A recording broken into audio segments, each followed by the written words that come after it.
இன்னைக்கு நமக்கு டஃப் குடுக்க அந்த தாடி தான் முடிச்சு விட்டுடலான்னு பார்த்தா, ஆனா அந்த தாடிய பார்க்கும்போதெல்லாம் நெருப்ப கூட தொல்லாண்டா, கருப்ப தொடக்கூடாது. தொட்டா கெட்டா. அது போல தாடியே நம்மள மிரட்டி விடுற மாரி இருந்தா, அதனால அப்படியே விட்டுட்டு ஹேருக்கு ஷேடிங் பண்ணிடலாம் ஃபர்ஸ்ட்டுன்னு அதுக்கு போயாச்சு. ஆல்ரெடி தலைவருக்கு முகத்திலேயே நெறைய கோடு போட்டு விட்டுருக்காங்க. இருந்தாலும் தலை மிஸ் ஆவுதே. அதனால நம்ம பங்குக்கு ஏதோ நம்மளால முடிஞ்ச 4 கோடு போட்டுட்டு, அதுக்கப்புறம் வந்து ஷேடிங் பண்ண ஆரம்பிச்சாச்சு. இது நம்ம எதுக்கு ஃபர்ஸ்ட்டே இந்த கோடு போடுறோம்னா, இந்த ஒயிட் ஹேருக்கு, ஷைனிங்க்கு, அதுக்கப்புறம் ஏர் ஃப்ளோக்கு வந்து இந்த மெத்தட் யூஸ் பண்ணுவோம்.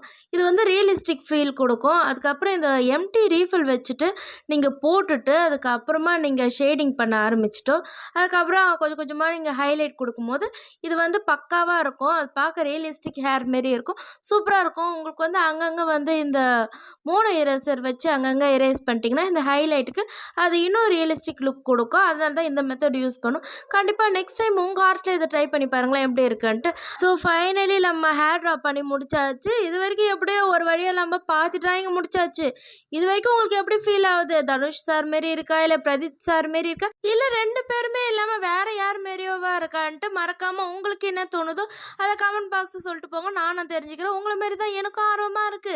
இது யார் மாரி வரப்போகுது, எப்படி வரப்போகுதுன்னு ஒண்ணுமே தெரியல. இருந்தாலும் நம்ம கியூரியாசிட்டிய கண்ட்ரோல் பண்ணிட்டு நம்ம நெக்ஸ்ட் வீடியோல வெயிட் பண்ணி பார்க்கலாம். Tata bye by.